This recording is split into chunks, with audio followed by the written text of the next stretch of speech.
नमस्कार। आपका अखबार के रविवारी अंक में आपका स्वागत है। मैं हूं प्रदीप सिंह। बिहार में दो युवा नेता हैं जिनमें भविष्य में मुख्यमंत्री बनने की संभावना है, लेकिन उसके साथ कई शर्तें और उनके सामने कई चुनौतियां हैं। अगर उन चुनौतियों को पार कर पाएंगे, उन शर्तों को पूरा कर पाएंगे, तब वो अपनी महत्वाकांक्षा को या अपने लक्ष्य को हासिल कर पाएंगे। दोनों की बात करता हूं बारी बारी से। पहले नेता के बारे में बात करते हैं, तेजस्वी यादव। राष्ट्रीय जनता दल के एक सर्वे सर्वा हैं। कहने को लालू प्रसाद यादव अब भी सक्रिय हैं, लेकिन वो चारा घोटाले में जेल जा चुके हैं, तो अब वो न चुनाव लड़ सकते हैं न पार्टी में कोई पद ले सकते हैं, तो इसलिए वो चुनावी राजनीति से बाहर हैं। तेजस्वी यादव राजद के सर्वे सर्वा हैं, लेकिन उनके सामने चुनौती क्या है? चुनौती के साथ साथ पहले तो उनको विरासत में राजनीति मिली है, उन्होंने कोई मेहनत नहीं की है, तो कोई संघर्ष करके या नीचे से उठकर वो यहाँ तक पहुँचे नहीं हैं। जो कुछ मिला है विरासत में मिला है, तो इसलिए ऐसे में जो है ये इस बात की संभावना बहुत ज़्यादा होती है कि व्यक्ति में थोड़ा जो है वो आलस आ जाता है, वो ऊर्जा नहीं रहती जो संघर्ष करके उठे हुए व्यक्ति में होती है। तो तेजस्वी यादव अपने पिता से अलग तरह की राजनीति करना चाहते हैं, करते हुए दिखाई भी दे रहे हैं। उनकी जो बोलने की शैली है, राजनीति की शैली है, उसमें पिता से उनके फ़र्क दिखाई देता है, लेकिन फ़र्क इतना बड़ा नहीं है कि उनके बारे में, उनकी पार्टी के बारे में बल्कि कहना चाहिए कि लोगों की राय बदल जाए। तो पहली चुनौती उनके सामने ये है कि पिता की छाया से निकले। दूसरी चुनौती उनके सामने है कि जो बना बनाया उनको MY समीकरण मिला है, यानी मुस्लिम यादव समीकरण मिला है, उसमें कुछ जोड़ सकें। और तीसरी चुनौती जो दूसरी चुनौती के साथ जुड़ा हुआ है वो ये है कि MY समीकरण का जो डर है वो लोगों के मन से अगर निकाल पाएंगे तभी उनकी पार्टी का सामाजिक आधार बढ़ पाएगा। तो क्या MY समीकरण का डर तेजस्वी यादव निकाल सकते हैं वो, या फिर वो निकालना चाहते हैं? अभी तक जितना भी उन्होंने जो कुछ किया है राजनीति में, उससे लगता नहीं कि वो इस डर को निकालना चाहते हैं। वो अपना सामाजिक आधार बढ़ाना चाहते हैं, इसके पर्याप्त संकेत मिल रहे हैं। तो उनके लिए मुख्यमंत्री बनने के रास्ते में सबसे बड़ी ताकत जो है वो MY समीकरण की है, वही उनका सबसे बड़ा रोड़ा भी है। MY का डर ऐसा है जो समाज के दूसरे वर्गों को राष्ट्रीय जनता दल से जुड़ने नहीं देता, और जब तक ये नहीं होगा तब तक केवल नारों से जो है वो सामाजिक आधार नहीं बढ़ेगा। आप बात करते रहिए अगड़ों की और पिछड़ों की और अति पिछड़ों की, लेकिन बात यह है कि जब तक आप उनको सत्ता में भागीदारी नहीं देंगे, संगठन में भागीदारी नहीं देंगे, और सबसे बड़ी बात फिर कह रहा हूँ, जब तक उनके मन से डर नहीं निकलेगा। 15 साल का जो जंगल राज था राष्ट्रीय जनता दल का, उसने जो डर बिठाया है लोगों के मन में, गैर यादव और गैर मुस्लिम समाज के मन में, वो डर अभी तक निकला नहीं है। वो जंगल राज का डर रह रहकर सताता रहता है। उसका असर थोड़ा कम हो जाता है अगर कोई साथ आता है, जैसे नीतीश कुमार 2015 में साथ आए तो उसका डर थोड़ा कम हो गया, उसका फ़ायदा मिला राष्ट्रीय जनता दल को। उसका फ़ायदा मिला 2020 में भी।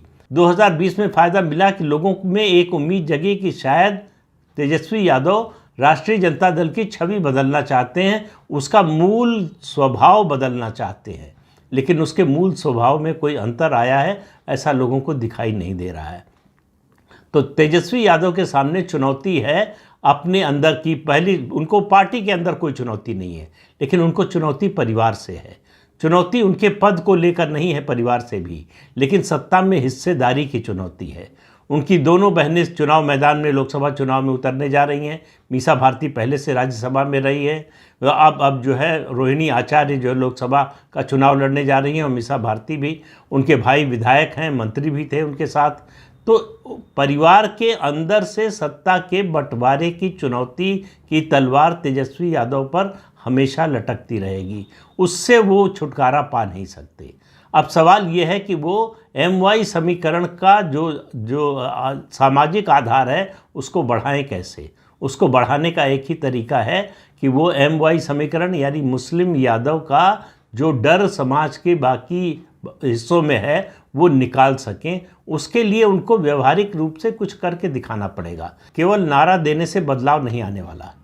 लालू यादव की छवि, जो लालू यादव का जो आतंक रहा है उनके 15 सालों के राज का, चाहे मुख्यमंत्री रहे हों या न रहे हों, दोनों स्थितियों में जो आतंक का राज था, उसकी छवि से राजद जब तक निकलेगा नहीं, राष्ट्रीय जनता दल का, तब तक सामाजिक आधार में उसका विस्तार होगा नहीं, तब तक तेजस्वी यादव के लिए मुश्किलें और चुनौतियां बनी रहेंगी। तेजस्वी यादव को अपने राजनीतिक अनुभव का दायरा भी बढ़ाना पड़ेगा, राजनीतिक सोच का दायरा भी बढ़ाना पड़ेगा।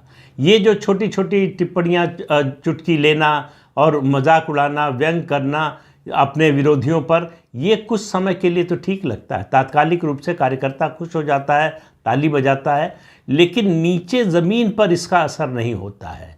ज़मीन पर असर आपकी बातों का नहीं होता है, आपके काम का होता है, आपके व्यवहार का होता है। तो तेजस्वी यादव, चूँकि अब बिहार की राजनीति पूरी तरह से दो ध्रुवी हो गई है, एक तरफ राष्ट्रीय जनता दल है, दूसरी तरफ भारतीय जनता पार्टी है, तो इसलिए 2020 में जो तेजस्वी यादव और आरजेडी का कद बढ़ा, उनका वोट शेयर और सीट शेयर बढ़ा, उसमें इसका बड़ा योगदान है कि ध्रुवीकरण हो गया, दो ध्रुवों के बीच में राजनीति पूरी सिमट गई बिहार की। लेकिन नीतीश कुमार पूरी तरह से ख़त्म नहीं हुए थे। नीतीश कुमार का जनता दल यूनाइटेड मौजूद था, उसका नुकसान आरजेडी को हुआ, लेकिन उसका नुकसान भारतीय जनता पार्टी को भी हुआ, क्योंकि नीतीश कुमार की छवि अब जो है वो लाइबिलिटी बनती जा रही है, वो चाहे महागठबंधन के साथ रहें और चाहे भारतीय जनता पार्टी के साथ रहें। लेकिन वो बीच में ऐसा पासंग है जो जिस तरफ जाएंगे पड़ला उस तरफ झुकता हुआ दिखाई देगा। उन घटी हुई दर पर भी उनका कुछ तो असर है, कुछ तो प्रभाव है, कुछ तो देने की स्थिति में है, लेकिन वो धीरे धीरे परिस्थिति बदलती जा रही है, वो देने से ज़्यादा लेने की स्थिति में आ गए। अब दूसरे नेता की बात करें जो चुनौती दे सकता है तेजस्वी यादव को, लेकिन उसके रास्ते में मुश्किलें और ज़्यादा हैं, और वो है नेता चिराग पासवान। चिराग पासवान बिहार की राजनीति का भविष्य नज़र आते हैं, लेकिन वो जब तक अपनी पार्टी लोक जनशक्ति रामविलास के नेता हैं उस दायरे में जब तक सीमित रहेंगे, राजनीति उनको भी विरासत में मिली, लेकिन उनको जो साम्राज्य मिला, राजनीतिक साम्राज्य मिला, वो तेजस्वी यादव की तुलना में बहुत छोटा है, और जनाधार भी बहुत छोटा है। केवल उनकी जाति का आधार है जो लगभग 5.3 या 6.3 है, पासवान वोट है, वहीं तक उनका जनाधार है, उसमें विस्तार की कोई गुंजाइश नहीं है। दूसरी समस्या उनकी ये है कि वो गठबंधन की राजनीति में है, तो वो उतना ही बढ़ सकते हैं जितना गठबंधन का सबसे बड़ा दल यानी भारतीय जनता पार्टी उनको बढ़ने देगी। जितना बढ़ने का अवसर देगी उतना ही बढ़ सकते हैं, और भारतीय जनता पार्टी मुझे नहीं लगता कि चाहेगी कि चिराग पासवान इतने बड़े हो जाएं कि उनको हैंडल करना भाजपा के लिए मुश्किल हो जाए। तो चिराग पासवान के लिए भविष्य का रास्ता क्या है? उनको असल में उनको एक बड़ी पार्टी की ज़रूरत है, और भारतीय जनता पार्टी को एक दलित नेता की ज़रूरत है। दोनों एक दूसरे की ज़रूरत पूरा करते हैं। चिराग पासवान को अगर अपने पिता की महत्वाकांक्षा यानी बिहार का मुख्यमंत्री बनना चाहते थे, रामविलास पासवान कभी बन नहीं पाए, चिराग पासवान भी नहीं बन पाएंगे अगर वो अपनी पार्टी चलाते रहेंगे और गठबंधन की राजनीति करते रहेंगे। उनके सामने एक ही विकल्प है कि वो अपनी पार्टी का विलय भारतीय जनता पार्टी में कर दें। भारतीय जनता पार्टी के नेता के रूप में उनका कद और हैसियत और जनाधार एकदम से कई गुना बढ़ जाता है। अलग पार्टी के रूप में वो प्रासंगिक बने रहेंगे बिहार की राजनीति में। चिराग पासवान वो चींटी है जिसने नीतीश कुमार जैसे हाथी को पागल कर दिया। तो क्षमता तो उनमें बहुत है, विरासत में जो कुछ मिला था उसको हड़पने की कोशिश चाचा ने की। तो अब आप देखिए, उनका व्यवहार देखिए, तो उससे समझ में आएगा कि उनमें क्षमता कितनी है, संभावना कितनी है। उन्होंने चाचा से लड़ाई करने की ज़रूरत नहीं समझी और लड़ाई की भी नहीं। वो सीधे जनता के बीच में चले गए, लोगों के बीच में गए और लोगों के बीच में जाकर अपने पिता की विरासत की याद दिलाई, अपनी याद दिलाई, लोगों को संदेश दिया कि मैं ज़मीन पर उतरकर संघर्ष करने के लिए तैयार हूँ, लेकिन अपने आत्मसम्मान से समझौता करने को तैयार नहीं हूँ, अपने पिता की विरासत से समझौता करने को तैयार नहीं हूँ, अपने पिता के आत्मसम्मान से समझौता करने को तैयार नहीं हूँ। तो चाचा से लड़े बिना उन्होंने सब कुछ वापस हासिल कर लिया। भारतीय जनता पार्टी को उनकी क्षमता को देखते हुए, उनके जनाधार को देखते हुए, उनके जुझारूपन को देखते हुए ये मानना पड़ा कि रामविलास पासवान की राजनीतिक विरासत चिराग पासवान के पास है, उनका जनाधार चिराग पासवान के पास है। इसलिए भारतीय जनता पार्टी ने रामविलास पासवान के रहते हुए लोक जनशक्ति पार्टी को 6 सीटें दी थी, इस बार 5 सीटें दी हैं। तो चिराग पासवान गठबंधन की राजनीति में तो स्थापित हो गए, एनडीए से बाहर चले गए थे, एनडीए में आ गए, स्थापित हो गए, लेकिन उनकी हैसियत लोकसभा चुनाव में यही 5-6 सीटों की और विधानसभा चुनाव में 20-25 सीटों की रहेगी, इससे ज़्यादा बढ़ नहीं पाएगी। इससे ज़्यादा उनको आगे बढ़ना है, तेजस्वी यादव के लिए चुनौती बनना है, चुनौती पेश करना है, तो उनको भारतीय जनता पार्टी में आना पड़ेगा। और मुझे लगता है कि भारतीय जनता पार्टी वो गलती दोहराने नहीं जा रही जो नीतीश कुमार के साथ किया, कि नीतीश कुमार की छोटी पार्टी होते हुए भी और खुद बड़ी पार्टी होते हुए भी भारतीय जनता पार्टी ने उनको मुख्यमंत्री के रूप में न केवल पेश किया बल्कि बनाया। और नीतीश कुमार ने 2 बार डसा। एक बार 2013 में, जब भारतीय जनता पार्टी के इतिहास का, जनसंघ से लेकर भाजपा तक के इतिहास का सबसे बड़ा प्रस्थान बिंदु आने वाला था 2014 का लोकसभा चुनाव।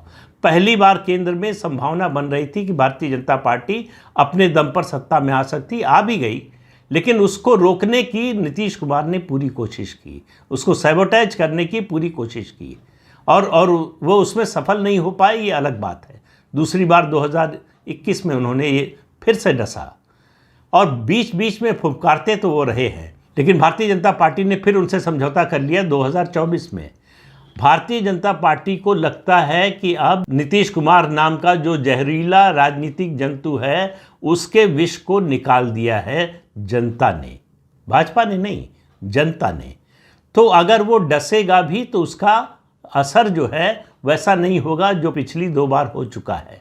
तो इसलिए भारतीय जनता पार्टी को 16 सीटें देने में ज़्यादा दिक्कत नहीं हुई, क्योंकि 16 सीटें देकर उसे जो हासिल हुआ है वो बहुत ज़्यादा है। उसने इंडी गठबंधन को तोड़ दिया, उसके जनाधार को तोड़ दिया, मनोबल को तोड़ दिया, जाति जनगणना का जो मुद्दा बन रहा था, विमर्श बन रहा था, उसको ख़त्म कर दिया, और इंडी गठबंधन और बिहार में महागठबंधन को कमज़ोर कर दिया।